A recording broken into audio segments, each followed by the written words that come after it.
Good morning everyone, happy Monday. দেখো কাঁদছে বসে বসে, সকালবেলা উঠে ঘুম টুম থেকে স্নান টান করে উঠে বসে বসে কাঁদছে, কিছুতেই আসবে না। কাঁদার কারণটা কি জানো? আজকে আমি ওর সাথে একটা বড় প্র্যাঙ্ক করেছি। আজকে স্কুল ছুটি, নোটিফিকেশান এসেছিলো, সেটা আমি ওকে জানাইনি। আর ওকে বলেছি সকালবেলা যে আজকে তোমার স্কুলটা অফ হয়ে গেল, তুমি লেট করে ঘুম থেকে উঠেছো, সেই জন্য তুমি ঘুম থেকে আমি তোমায় ডেকেছি, তুমি উঠতে পারোনি তো। এইসব করে এতক্ষণ কান্নাকাটি করছিল।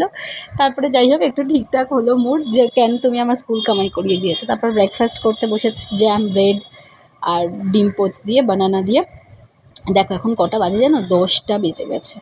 তারপর এখন দেখো, এখন 11:30 মতো বাজে। ওকে পড়ে ঠরে উঠে এখনও একটুখানি বললো আমাকে পেস্তা ভেজে দাও, আমি পেস্তা ভাজা খাবো। আরে ঠিক আছে চলো, বাটারে একটু ভেজে দিলাম, একটুখানি পেস্তা ভাজা খেলো। আর এখানে বসে বসে ক্যারাম খেলছে। ভালো বানানা পাওয়া খুব চাপের, মানে যার কাছ থেকেই কিনি সে এত আঠা আঠা হয়ে যায়। একজন আছে যে গাছের নিয়ে আসে, তার নিজের আর কি, কিন্তু সে আসেনি আর কি। যাই হোক, তো এবার ও খেলছে আর আমি এখানে খাবারের তোড়জোড় করছি। এই জিনিসটা কি তোমরা সবাই চেনো?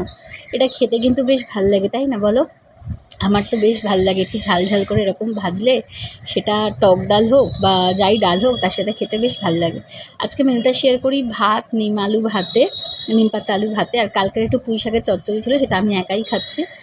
আর বকফুলের বড়া, আর তার সাথে হচ্ছে সুন্দর করে মুসুরির ডাল, আর এরকম সুন্দর করে সর্ষে বাটা দিয়ে কাতলা মাছের ঝাল।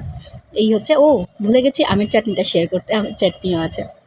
এই ছিল আজকে মানডের মেনু। আজকে তো সারাক্ষণ ভীষণ উত্তেজনার সঙ্গে চলছে, কারণ আজকে ভোটের রেজাল্ট সবাই জানো, সবার বাড়িতেই চলছে। সারাক্ষণ টিভি, মোবাইল, সারাক্ষণ আপডেট চাই।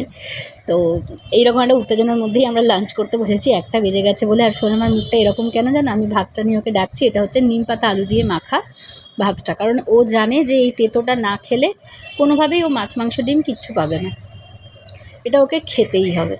এইভাবেই আমার মাও আমাকে খাওয়ানো শিখিয়েছে, আমিও চেষ্টা করি আমার মেয়েকে খাওয়াতে, কারণ এগুলো গুড ফর হেলথ।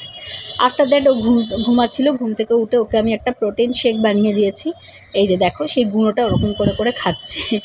এরকম একটুখানি দুধ দাও, এই মানে একটুখানি ওই পাউডারটা দাও বলে ওরকম চেটে চেটে খাবে, গুঁড়ো দুধের মতো। তো ওকে মিল্ক শেকটা বানিয়ে দিয়েছি, একটা মিল্ক প্রোটিন শেক। আর তারপরে বিকেলের আকাশটা দেখো, আজকে এত সুন্দর লাগছিল দেখতে, কি ভালো লাগছে আকাশটা। শোনা আমাকে বলছিলাম একটু ছাদে যাব, কিন্তু আর শরীর টেনে নিয়ে ছাদে উঠতে ইচ্ছে করে না মাঝে মাঝে। এরকম সুন্দর বিকেলের আকাশ আর একটা সুন্দর গান, আর কি চাই বলো? এই মেঘলা দিনে একলা ঘরে থাকে না তো মন, কবে যাব কাছে পাবো ওগো তোমার নিমন্ত্রণ। কি সুন্দর না আকাশটা? সত্যিই আজকে খুব ভালো লাগছে। যাই হোক, তারপরে তো দেখো একটুখানি সন্ধে পড়তে না পড়তে এই যে বেরিয়ে পড়েছে। তোমরা জানোই বিজেপি জিতেছে। অ্যাকচুয়ালি কী বলো তো, জিতুক যে পার্টি, যে দলই, আমরা যেখানে ছিলাম হয়তো সেখানেই থাকবো, খুব বেশি এফেক্ট পড়বে না আমাদের উপরে। আমাদের সেই খেতেই হবে আর কি, যাকে বলে। এত লোক রাস্তায় বেরিয়েছে, ওফ মা গো মা, এত বড় মিছিল। আর সোনামার প্রশ্নের উত্তর দিতে দিতে আমি শেষ। চলো, তারপরে এখানে রাত্রিবেলা বানাচ্ছি হচ্ছে চিলি চিকেন। এইটুকু চিকেন কেন বলো তো? শুধু আমি আর সোনামাই খাবো, তাও মানে ওর বায়নাতে যে রুটি আর চিলি চিকেন খাবো বলে। তো যাই হোক, আমি একটুখানি রুটি চিলি চিকেন বানিয়ে নিলাম। রাত্রের ডিনারে এটাই খেলাম আমি আর সোনামার রুটিতে একটু বাটার লাগিয়ে দিয়েছি, যাতে ওর খেতে একটু সুবিধা হয়।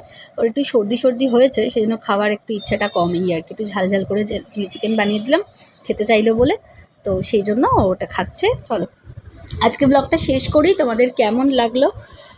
আর একটা কথা ব্লগে জাস্ট শেয়ার করতে চাই, সেটা হচ্ছে যে পার্টি জিতুক আর যাই হোক না কেন, কোনো কিছুর আকর্ষণে বা রাগারাগি বা হিংসি জেরাজেরিতে নিজেদের কোনো সম্পর্ককে নষ্ট করো না। সবাই ভালো থেকো, সবাইকে ভালো রেখো।